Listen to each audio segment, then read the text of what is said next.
There we Hey, are. hey, we're here. Hi, Terry.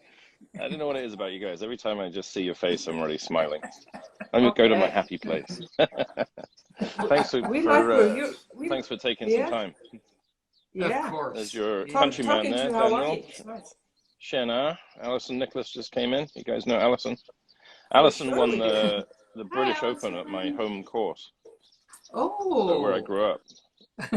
She hit many more fairways than I ever did there, obviously, to win that because it was fairway or dead. So it was the first Nicholas course in the UK. Andrew Park, you guys know I think Andrew? I might have known her since before you were born. That might be, no, come on.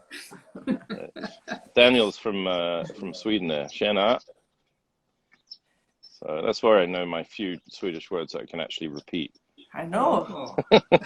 Yeah, I've saved the other ones. So, I know. Hey. Great pleasure to have you guys. Pleased to have you present at our Ultimate Golf Lesson Winter Workshop. Specifically because, you know, the first one we did was very much, you know, with a direction towards technique. Second one, we're still obviously going to talk about how we give a golf lesson, but, you know, once you go beyond, you know, the deciding of what to do, obviously the tree of possible outcomes during a golf improvement session, let's call it, is almost endless, right? And that's where it's such an interesting thing. I think, you know, both of you, I'm going to speak for you right now, and let's say Mike and I, or anybody who's looking to get better at teaching, right, has said, you know, what we saw 20 or 30 years ago, 15 years ago, even now on Instagram, you know, it's very frustrating for us because, you know, we're kind of conscientious people. We care about the people that are in front of us. We want them to get better. We want to get better ourselves, right? And, you know, you guys said this swing thing isn't working. Let's work out what other avenues there are.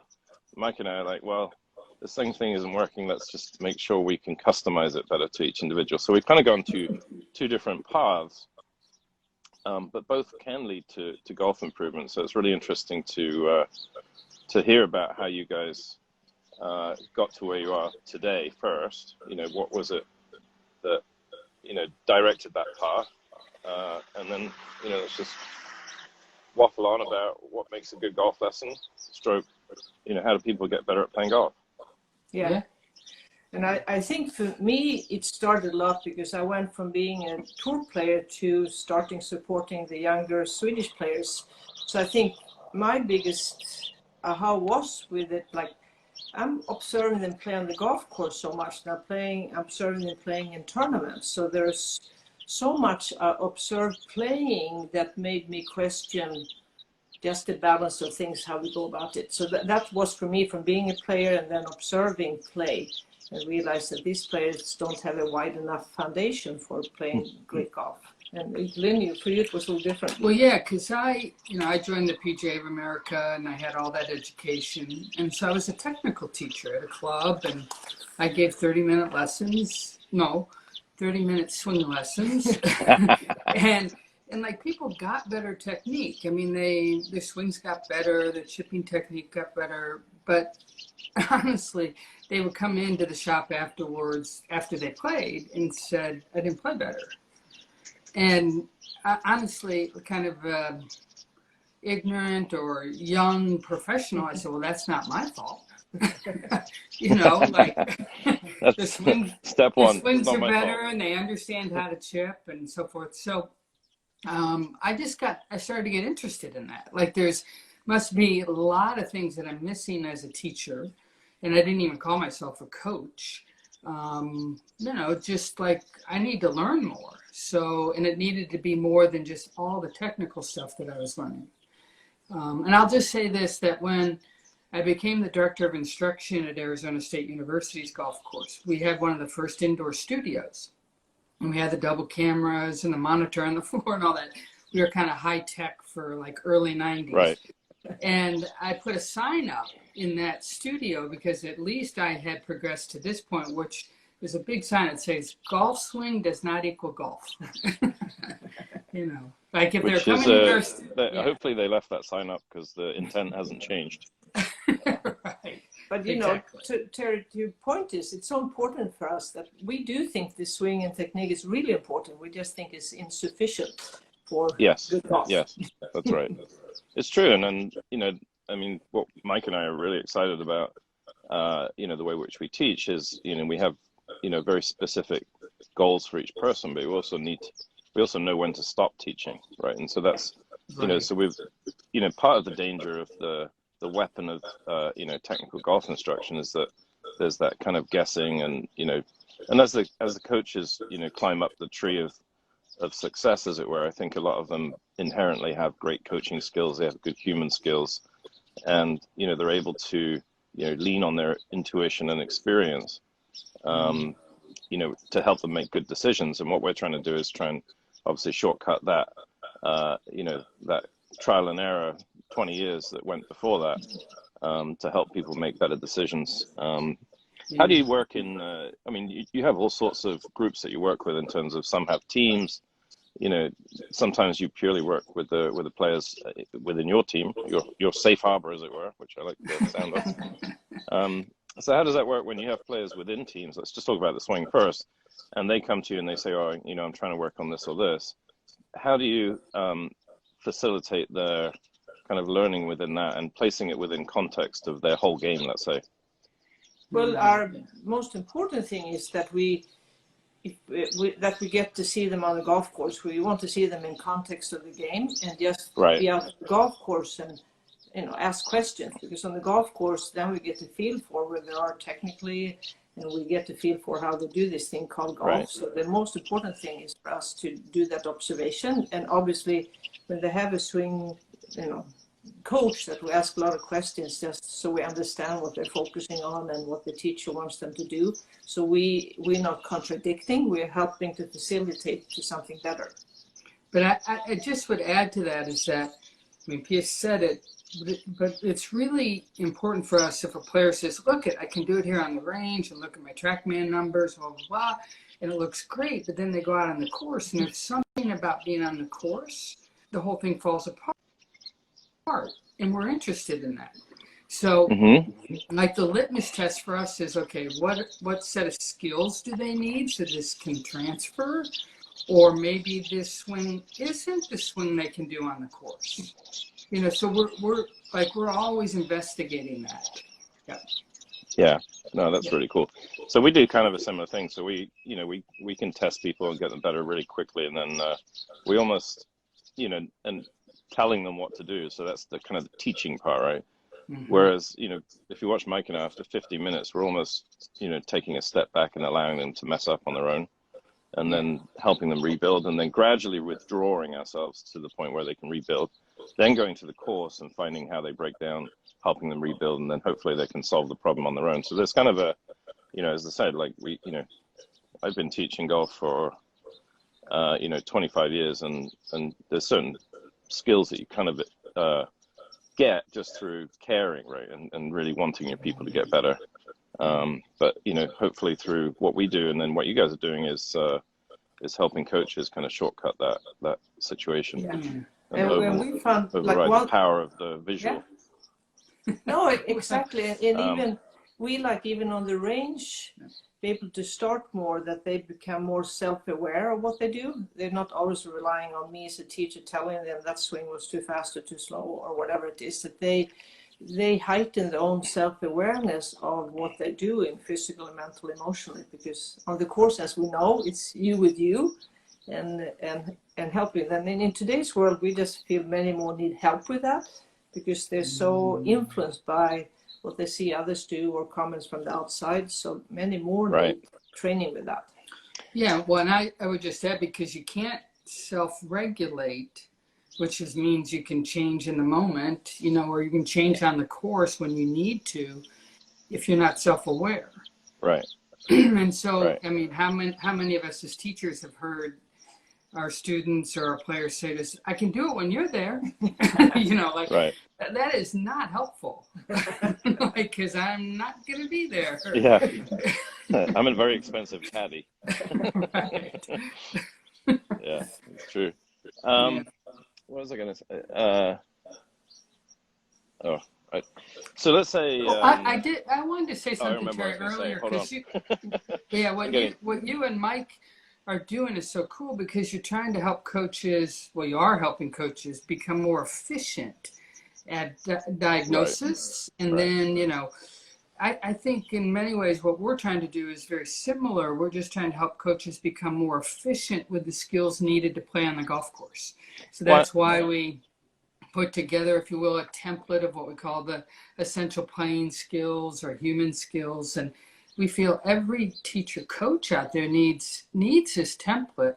It needs to be actually training their players or clients in these skills that are needed to play the game on the course.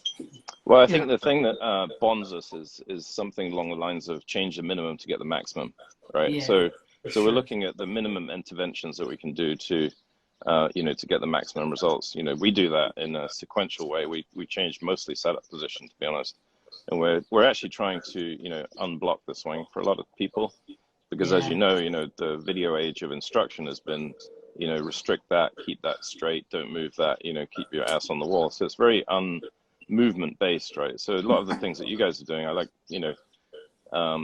single hands, and there's a lot of things that encourage motion, which, if the golfer is allowed to move, they have the capacity to solve things, right? And so that there's a word, compensation, right, which is thrown around, but given time and freedom of motion and self-awareness, the brain actually compensates in a really good way. I know we've talked about this, but I'm just going to talk about this in terms of some of the research we did. We wanted to find out the effect of the grip on the golf swing, and the way that we did it, we used it sounded so incredibly technical, right? So we use motion capture, we use force plates, we use launch monitors, this and that, and we basically closed and opened the club face at address in order to find out the effect of the face. And we said to the people, okay, close the face 20 degrees and hit it straight, open the face 20 degrees and hit it straight, and guess what, immediately they could hit it straight. I mean, more or less, all sorts of golfers, right? Good players, bad players, whatever, tour players. Actually, there was this one tour player who was terrible at it because he couldn't do it without me telling him how to do it. So it's like, how do you want me to do that? So it doesn't matter, just do it. No, do you want me to hold the angle? You want me to? I'm like, no. It's pretty interesting. But anyway, so the lesson of all of it is, what is that? Because I think that's actually a really interesting piece, and I now call it intention. In that, if I say to you, close the face and hit it straight, pretty much every single variable in the golf swing changes, and you hit it straight. And so, people say, well, golf swings are really hard to change, but not if you connect them, to the need to hit the golf ball to the target, which is very important. And that actually is a thing that changes golf swings, right? So it's interesting, just paying attention might be the biggest thing that potentially could change someone's swing. Now we think of the thing that then happened was that, okay, they changed pretty much everything in their golf swing in order to hit it straight. And that is, what's the positive version of a compensation? An adaptation, right? So it's a really interesting thing, which, comes back to you guys, is that, just thinking about the swing in a vacuum, I 100% agree, is usually pretty disastrous. And, paying attention, encouraging, I hate to say a more natural motion, but an unrestricted motion, potentially gives the person the time to solve the puzzle on a much more regular basis. So how do you kind of help people to, pay attention, which is huge? I mean, what you're saying that is so huge, and like the intention of getting the ball to the target needs to be more important than making a good swing.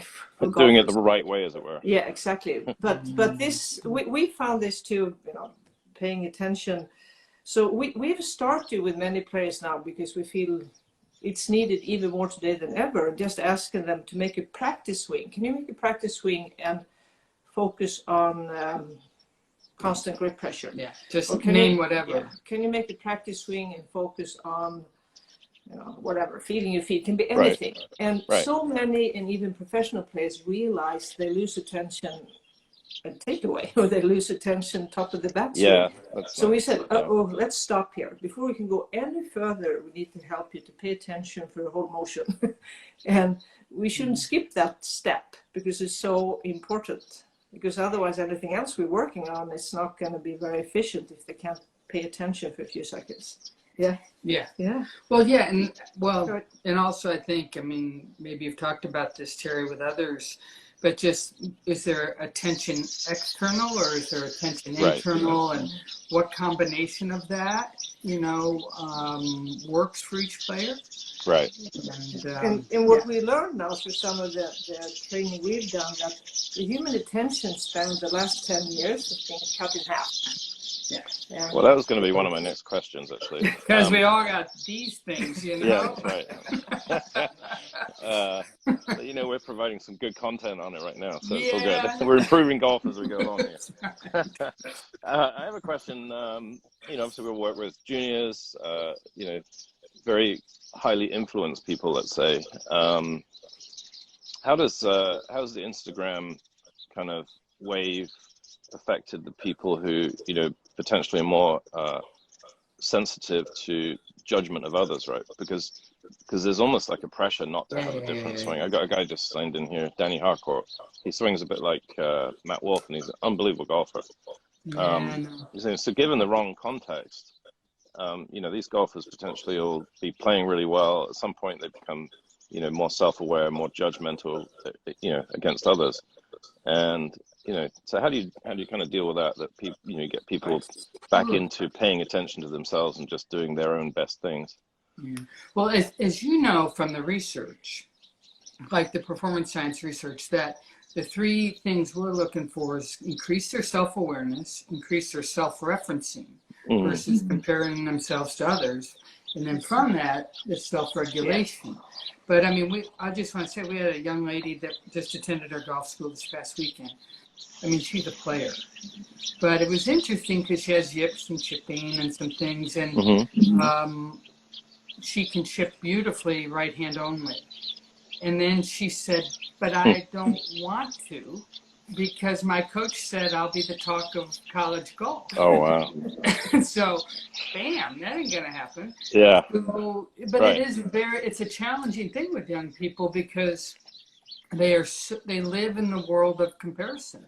Yeah. So through social media. So we couldn't agree more. The increase of players that come to us that are not doing well has increased a lot. So interesting. So with our new junior training that we want to supplement what teachers are doing, it addresses some of that because we found we need to help them. And I think it's even more on the women's side than men's side because they get criticized or judged by how they look on top of how they play golf. Right. So we need to help them a lot more, thinking through what their values are in life, what their beliefs are, who do they want to be.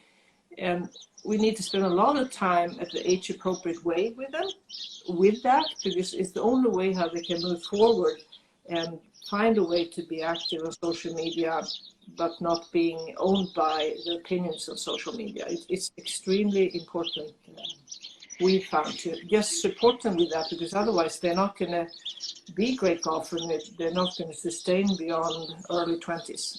Right. And to go from being what they feel is weird or different or, outside the box to, I said to this young lady this weekend, I said, can you start to frame this that you're extraordinary?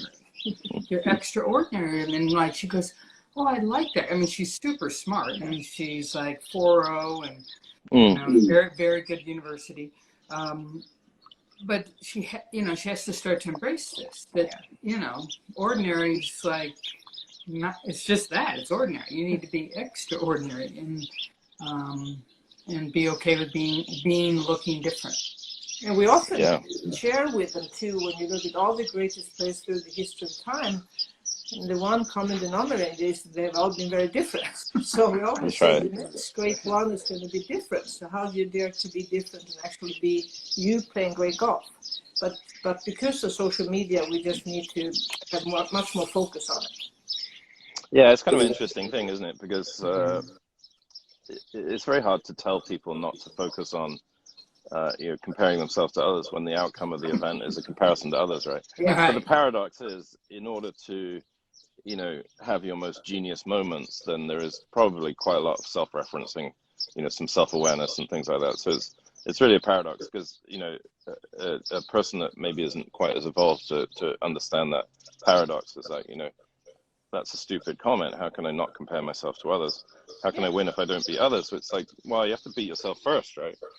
Yeah, and how we want to say, it's just like we say, it's not technical or human skills, it's both. The same thing here. You have an inner and outer. The outer of me is what other people see and their opinions and my score, and then there's the inner component, and we just need to help them build up both. It's not ignoring the other, because it's going to be there, but the who you are from the inside, and make that as strong so you can deal with everything on the outside.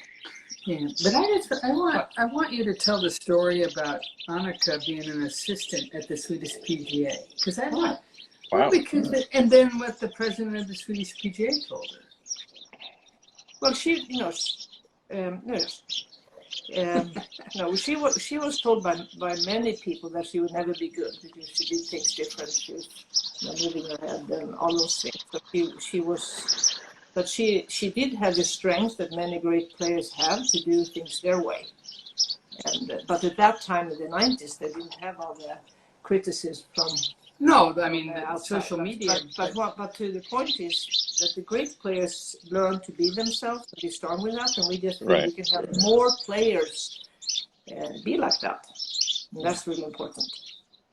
So, we're all in the business of also helping other coaches to deliver the skills that they need to increase their, their skill set to get results with more people. I think what you said earlier, Lynn, was interesting, is that, the very low evolutionary level, the teacher who potentially has had results with this piece of information 3 times in a row, the 4th person that comes along doesn't get it.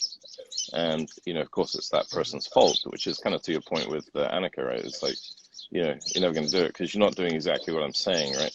So how do you, and I think there are a lot of coaches. I mean, we just had, Kevin Kirk on, who's fascinating, and he's really like a golfing Jedi on some level. He's outside of golf. He's looking at how do people learn mechanics? How do they learn, how do they deal with things emotionally? So you can go down, obviously, and you both have gone down huge, out on a spider's web of potential knowledge. It all links together, but it's different to what, people think is happening on the tee, let's say on a Sunday at a major, for example. How do you start to kind of illustrate the different kind of boxes that are in place for a coach to get better? I mean, obviously we have communication, we have the ability to listen, we have the ability to probably, from a motor learning standpoint, to dose and deliver, the right thing at the right time. Talking about the emotional level. I mean, it's just so many different areas that are not, necessarily swing related, but are important, and all have an effect on the golf swing at the end. Yeah, absolutely. Yeah. It's a question we spend a lot of time thinking about, and our wish is that we can supply things that complements what is already great out there. So we feel there's so much done with the technical side, the technology, with the equipment, with fitness and all of that. So that's why when we do our remote coach training now, we say we focus on the why, how, and what. And with the what part for us that we think needs to be added for many is this, what we call these human skills, how to actually manage yourself on the golf course. And then the why and how, just shortly why we want to focus on those. Yeah, I think the why is incredibly important. Like, why are you coaching? Like, what are your intentions? What are your values? What are your beliefs? And not for them to be static, like to investigate them for yourselves. And I think the feedback we've received from many coaches is like, I've never thought about it. Yeah. And I'm really appreciative of the fact that I have to kind of do my own work here. And because we find so many get really great certification, and very many of them, but there's no red thread. Like, who are they? What do they believe in? What are they going to that's interesting. deliver? So we just want to, the certification is good, but then you need to have a way to work through the why of things so you can be the coach you want to be. And with the how, I mean, That's you already said it, Terry, but that's the communication piece and understanding state, emotional states, physical states, mental states, and how your state affects others and so forth. So, yeah. Someone like, Sean Foley has a lot of really good human skills. We had a fun dinner together, and we were talking about perspective. And I think that's actually Sean's greatest attribute, is that he's able to, change the perceptual position almost of any situation really quickly, which really it's really noticeable. That's that's a particular skill that he communicates outside, right?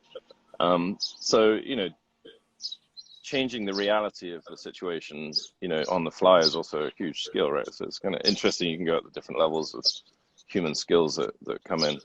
That was fun talking about that, by the way. We were talking about being like in a satellite or in the other person's golf cart, or, just different perspectives of the same situation leads to, different descriptions and, potentially more grounded reality. Yes. Yeah, that's awesome. So we're excited to have you, come and speak to our coaches. You also have been using COVID kind of lockdowns and difficulties to get out probably to more people than normal, I would think. I hope. So you got a training starting in February. How many weeks does that go for? What's the... Well, our coach training, we start like 4 or 5 times a year. Next one is February 1st, but we have it spread out to 18 weeks. You can choose to do 9 weeks and then 9 weeks later, but we found out, we've done in-person coach training for so many years. But sometimes we get frustrated because we feel we're shoving too much into these people's minds during 3 days. There's no way they can attain things. Right. And then also we feel at the same time we're not even covering the basics of what we want to cover. So that's why we, one of the things we could create now was just, every week you get the amount of things to do and watch and check out and try with yourself and your student. And every week you get, it's portioned out more. And the feedback we've been getting is you're going to learn a lot more, and you can do it more on your own timeline. So, well, I think again, I used this comment the other day, and the saying was, the purpose of education is to teach you to think. It's not necessarily just to be able to answer a multiple choice quiz or whatever. And so it's kind of interesting. In golf, I think you guys provide a very excellent outlet in terms of becoming a better coach. Obviously there's been, fitness training and all different things. I think the best thing that I see is, the people that come through coach training is they do the training and then they say, well, what books are they reading? What courses are they doing? So they can actually get behind the veil of the curtain and say, it's like, fitness, well, where do they get that information? What do I need to know, further up the chain, in order to become a more effective coach? So what has been the biggest influences for you guys over the last, 10 years? But I know you're always excited about something new, so that's kind of hard. It's going to be a long list probably, but the most effective, things that you've studied or paid attention to. Listening. We started looking at heart rate variability in '98. Wow. And we were introduced to it through the Institute of Heart Math, but then went beyond that. And but we kept saying, heart rate variability is a much better predictor of a person's ability to handle pressure, perform under pressure, than measuring heart rate. And people would look at us and like, what is that? What's HRV? And we'd always still do. Yeah.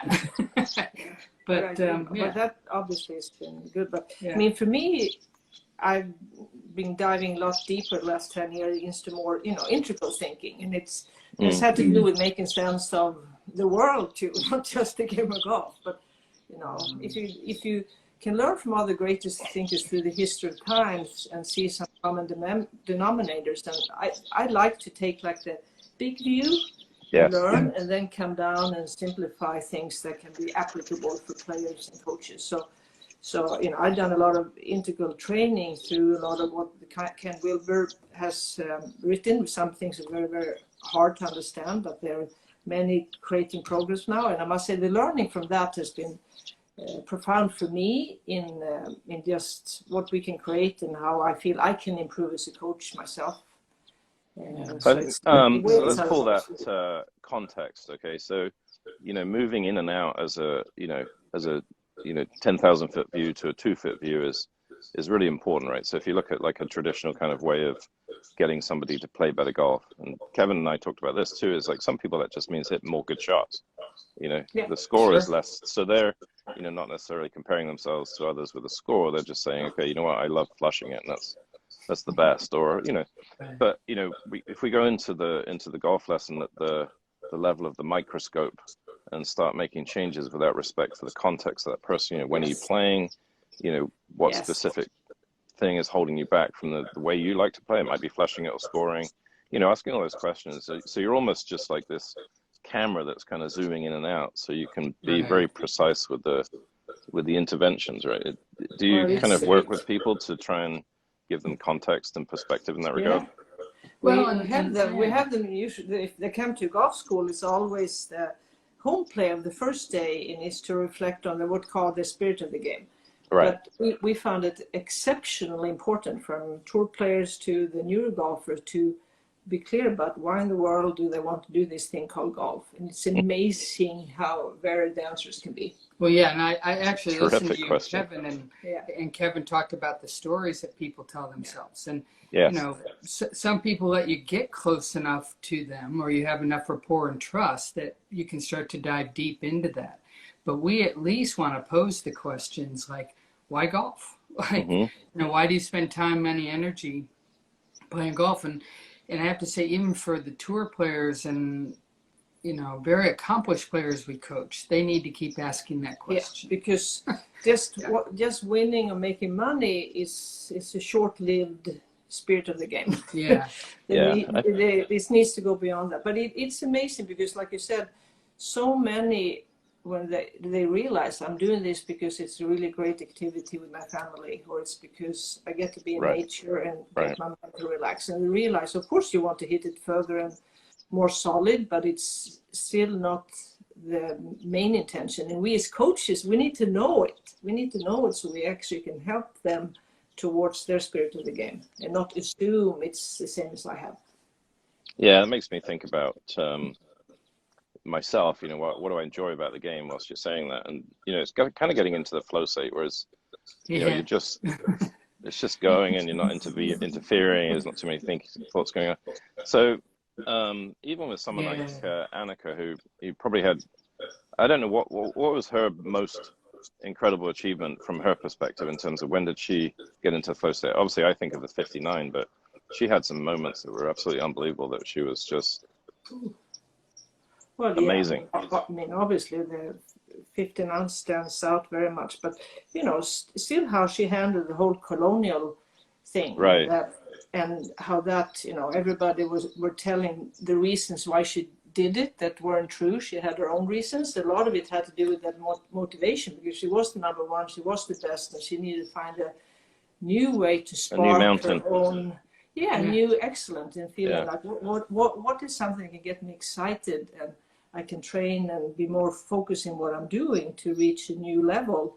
And this seemed like it was a good way of doing that. So I mean, just seeing her think like that so often and recreate her spirit of the game is very, very cool. But so it's interesting. Sorry, go ahead. No, I was just going to say, but the year she was going through some personal issues, she was going through a divorce, and but she won, I think, 9 times. That's the most exceptional. To just be in charge of her attention, and knowing she can train herself to be in charge of her attention on her own will. And when she stepped her foot on the golf course, she just decided, I mean, all these things are going on, but this is where I'm going to dial in my attention to, and she did it. It was absolutely amazing. So golf, like life, I mean, we're you know, we're different people now than we were, you know, actually physically even 2 years ago, right? You got to think that, you know, it's got to be the easiest thing in the world to understand how to get into a flow state. And if you get it sometimes, in theory, you should get it much more often, right? So it'd be this line that you just over time get better at. But, you know, there's so many influences on the golfer, right, that they take all these detours. You know, there's a really incredible thinker, I wish I could get him on here actually, is Paul McGinley. So he explained it to me. He's got this tree that is your career, right? And so you go up this tree and you decide that you want to go down the, you know, fitness route, and you get more club head speed. Right? He goes, so you get a branch that goes off to the side. He says, and you go down this branch, and you realize, at the end of it, the amount of effort that you put in to get those, 3 miles an hour or whatever, just was not worth the distraction. Maybe away from paying attention to your mindset, or doing your practice so your skills are in place, or whatever it is, right? So he goes, the trouble is, you get to the end of the branch and you can't just start again. You have to come back down the branch and then start going up the tree again. Good. And so it's like, there's these huge chunks of time where you're just not doing the things that are making you better, right? But at the same time, like every golfer, wants to stand out and be, the best that they can be. And part of that is obviously experimentation. So it's just an interesting thing that, we are, most people want to be consistent. And at the same time, really, we're just managing huge amount of variability, right? And so it's kind of interesting. How do you kind of communicate that context that this game is just unbelievably inconsistent and it's so variable that how do you, that's what it is, right? It's like a bravery to go out and just accept that every day. Welcome to that journey. Because if we have a golf school, for example, I always have a few people that, well, my goal this program is to get more consistent. I mean, all this happens, but when we pose the question to them, have you ever had 2 rounds of golf that have felt the same experience? I mean, not the score, but the experience. And so far, no one has ever said yes. So it's just getting them to a level where they can understand. I mean, it's true. And have you ever felt that you hit it good on the range and then it disappears when you go on the course, or the reverse? But just posing it to them so they realize every day is kind of a surprise. And do we have the tools to manage the surprise of the day? And we just find that mindset, Terry, is so exceptionally important, because too many think that they're supposed to be consistent. They're supposed to feel the same, and something is unattainable. Yeah, it's the most amazing thing.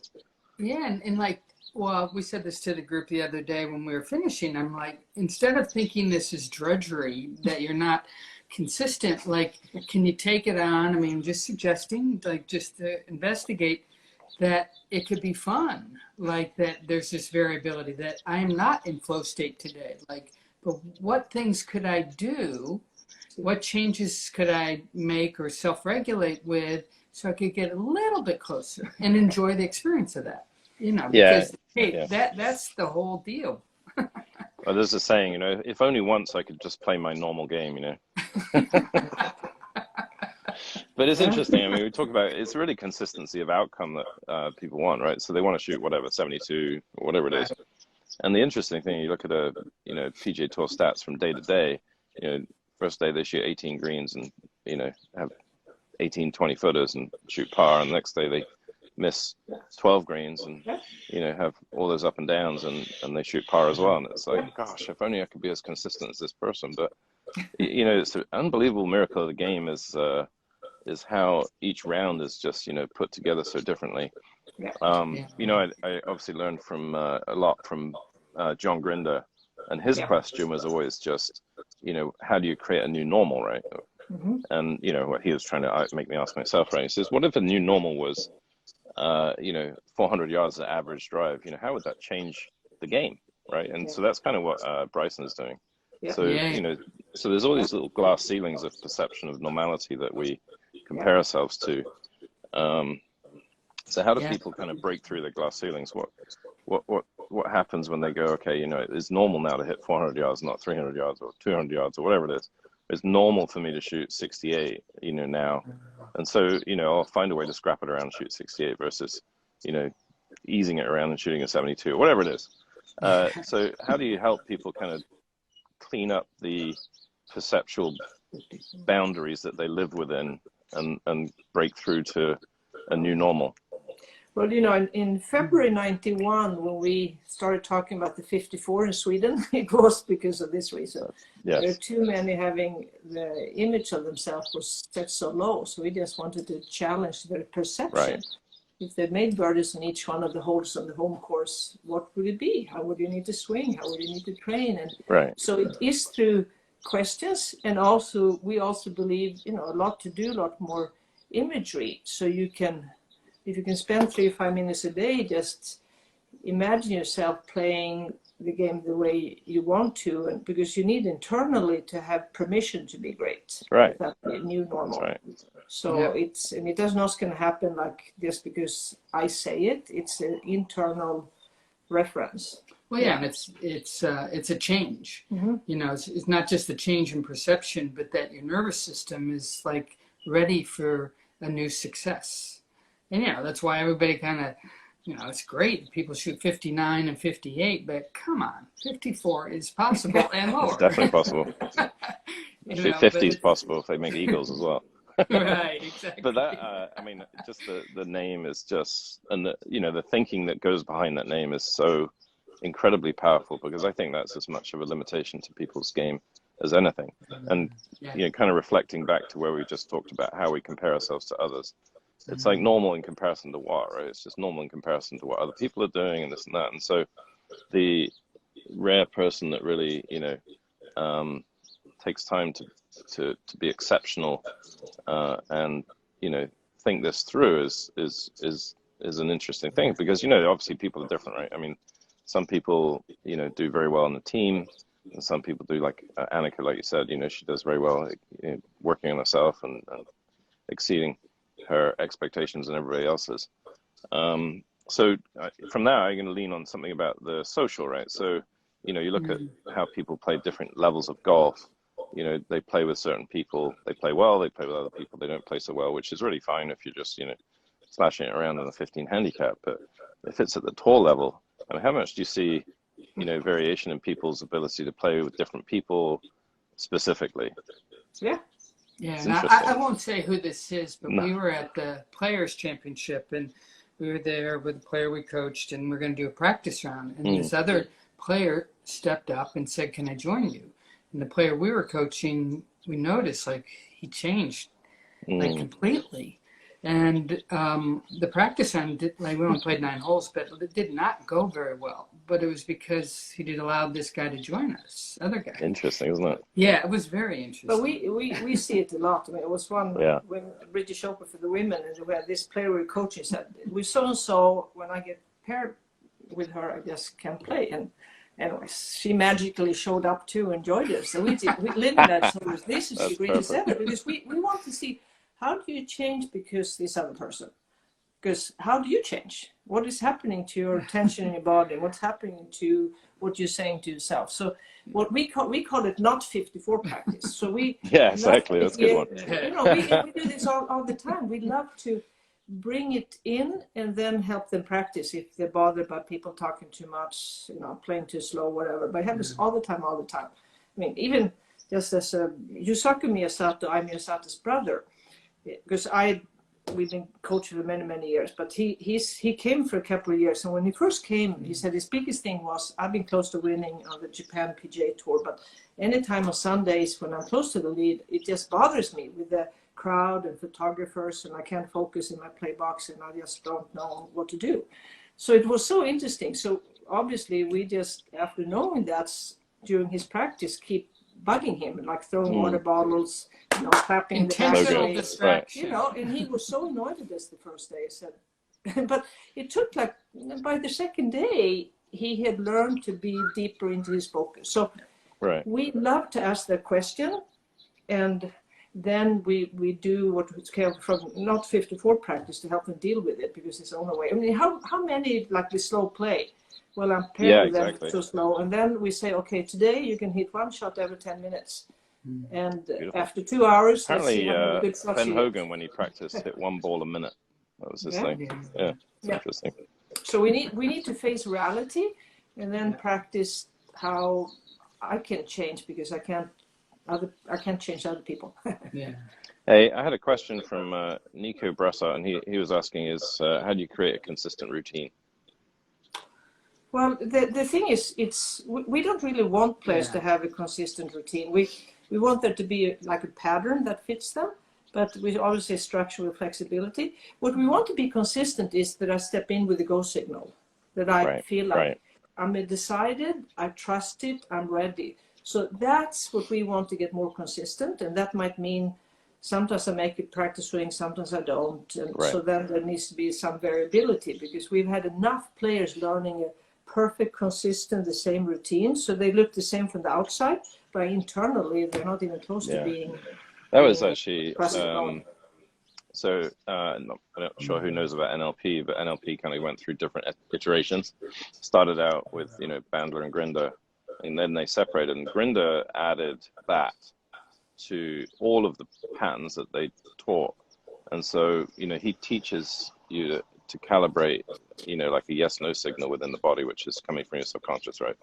And we kind of know it at the best of times, but it's hard to find in the worst of times, right? So it's I really like the answer that you gave there, because that certainty is, I mean, for me personally, if I'm uncertain, and usually the outcome is not great, but the certainty is definitely part of that process. That's very good. Absolutely. I mean, when Ariya Jutanugarn won the U.S. Open, she hit in that playoff hole, she hit her shot into the bunker. Brad Faxon even texted us like, this is an impossible lie, right?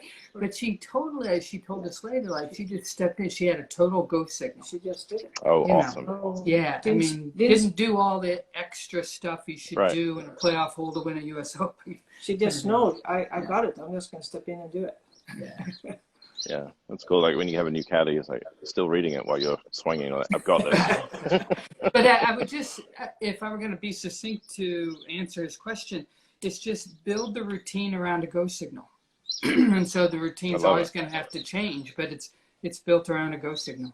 So do you do some training in order to learn how to, recognize or get a go signal? I think that's possibly an interesting thing. And honestly, we see for many today it's hard because we have the advantage of having so much metrics, and we can get distances in a gazillion different ways. That means many have been making decisions too much on external information and not listening in. So any players that are like that, we suggest, okay, let's play 9 holes and not looking at any yardages, not doing any metrics, only do it the old-fashioned way, that I estimate the distance and what the shot I can trust, and I play that golf for 9 holes, because we all have the abilities, just dormant, right? To just wake it up again. It's like you can actually hear it and feel it. It's there. That's You just kind of tamped it down. Yeah, it's almost like I mean, you guys do a really good job of post-swing routine as well, right? So you kind of report back, but you can have post-round, post-month, where you say, what did I do well last month? What did I need to learn, or whatever it is? But most people don't even know how many potential boxes there are to check, right? So it's like, oh yeah, I swung really well. Well, how do you know? Well, I flushed it a lot, so my swing must have been working. But, asking the questions to recognize that, there is actually like 27 boxes you could tick. Did I do this well? Did I, so the metrics are obviously within themselves as well. Chris Taylor has a question. Do you like block or random practice? I mean, I'll add to that. And how do you kind of, I think the right answer is probably there's a variability to that, but how do you manage, when somebody should be concentrating a little bit more on the block versus random? Yeah. Well, we go to, once again, we're here to help them play better golf, and golf on the golf course is variable, and what you practice you get good at. So we are big proponents of doing much more variable random practice, because that's the truth of our game. But there are times when block is essential for them to create a pattern, to recognize a pattern, to get more intimacy or deepen the pattern. Have a really small intention. Yeah, so the block practice can be extremely valuable, but you just can't confuse block for random. Right. It's just as simple as that. Like, I just did block practice with these intentions, but now, okay, that's great. Now can I actually perform that pattern in a random environment? Yeah. And that's what we want. Yeah, and we think either that there's the mixture too, because let's say I'm working on whatever, how I hold the club. It's so that I'm doing that block, but I can do that still with different clubs and different lies. So I bring in some randomness into the block. So there's so many variations. But in the end, in our opinion, we need to go to how is our game played. And it's random, it's variable, so we need to practice more, because we see way too many because of how ranges are set up and many coaches set it up. They practice block all the time, and then they're confused why they can't transfer it to the golf course. Yeah, I think every range needs a slopey area on the end at least. That would be pretty cool. Well, and, you know, we set it up. We put their balls 5 paces back behind where their actual play box is. Oh, that's good. I stand on the balls sometimes because as soon as somebody gets a ball in front of them, they're not listening. Right. Like, keeper the balls. Yeah. So they pull it over, I drag it back, and then stand on it. I had an interesting chat with Gary Player on here, and you know, I said, why do why do so many players get injured these days versus the old days? And he said, well, we didn't play as much, right? I mean, they just didn't have as many tournaments and what have you. So I think, you know, I'm here in Hawaii, and we have a great physical trainer here, Dave Derbyshire, who works, you know, very well known with Adam Scott, who doesn't play as much and is relatively injury-free in his career. The interesting thing is in terms of block practice, I mean, when you first started talking about it, I think of myself, if I go and hit balls, it's like super meditational just to swing away, and it, you know, really, it's just enjoyable, right? And so you gradually you lose your swing thoughts and what have you. Now I've got too many pains, so I just hit a couple and go and play and react. But the interesting thing is the consequence of the number of reps over the course of the year on the body, right? Is, you know, there's actually a really ethical argument, not only from a learning and performance standpoint, but trying to reduce the number of reps that the competitive golfers are doing these days is also a really important thing. So it's almost like there's a huge win-win in there in terms of the block practice, because you can take a little bit of pressure off the body by engaging the brain on every single swing, because you get tired mentally then, right? Yeah, we think it's so important. And, you know, this is something I've talked about for very many years, but always the first day of if we have any golf training, we always say we ask them a few things. The first one is to always give the golf ball respect. That they promise us they're never going to hit a shot during the days they're with us unless they have a purpose, they have respect, they're actually paying attention. And if not, take a break. And only that one gets many people like, whoa, I mean, I need to actually be present and be engaged. And so sometimes only that for us has helped people just slow down and realize, I said, you can hit as many balls as you want as long as you promise us that you're totally engaged and you have an intention for what you're doing. Yeah, it's an interesting one. Oh, that'd be a good name for a book. Yeah, it might be. The interesting thing is cultivating that self-awareness that you're able to judge it yourself, right? I mean, that must be part of the coaching process as well. Because, you know, I coach people, I say it's really important to pay attention, and how's my backswing? You know, did you pay attention? Yeah. And this is like, you know, they're really obviously not, you know. And so that at some point, you know, I think there's is it Ron Blanchard who used to work for Lynn? I think it was Ken Blanchard. Ken Blanchard, sorry. Yeah. That was actually a really good book. I enjoyed that. And 1 Minute Manager is a great thing, but catch yourself doing things right? So, you know, as opposed to trying to force something, you know, square peg into a round hole, it's just trying to, you know, unpack what happens when it's good at the right time, which I'm sure you're both really good at. Yeah. So we're running up to just to your questions, I said that's why we like to have many more assignments for the golfers that they have to actually answer scale 1 to 5 or check, no check, that they have to start ownership and actually do their own reflection if they paid attention or not paid attention. And by doing that, we feel that then they can increase that ability. Yeah. Anyways, just a side note. Well, I think it's just so interesting that, you know, the metrics that we talk about are so measurable, right? So external, you know, launch monitors, you know, swing positions, videos, this and that. And it's such an interesting thing how the internal landscape of each person is. I mean, we have no way to know, right, how we all think, and maybe my blue is not blue and it's green, or, you know, whatever it is. Right? So what's going on inside is so interesting, because so that comes to the point of we are coaches, as in drawing out, as opposed to teachers pushing in to a great degree, right? Right. So we're coming up to an hour. I'm sure you guys are busy. I have one final question. What is the ultimate golf lesson?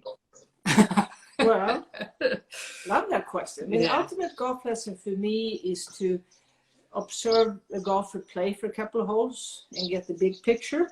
and from there help them, depending on the spirit of the game, because I need to know the spirit of the game. Then from there, decide where's the biggest return on investment. Is it maybe to learn to chip better, or is it maybe to actually listen to that gut signal? So the ultimate golf lesson for me is to do it in that order, I think.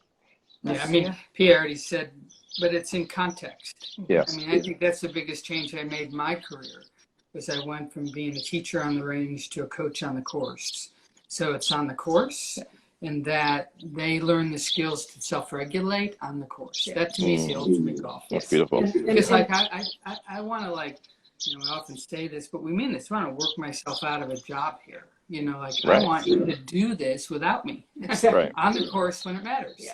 And from that learning, we can figure out great exercises to do in the practice area, but it's figured out from the course, and then we bring it back to the range or putting green. Yeah, that's really cool. Really great pleasure to spend an hour with you guys.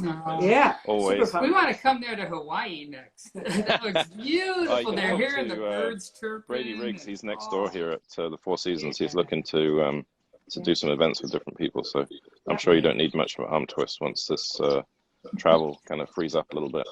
Yeah. Thanks for coming on. It was great. Yeah, I love spending time with you, Terry. Bye-bye, everybody. Okay.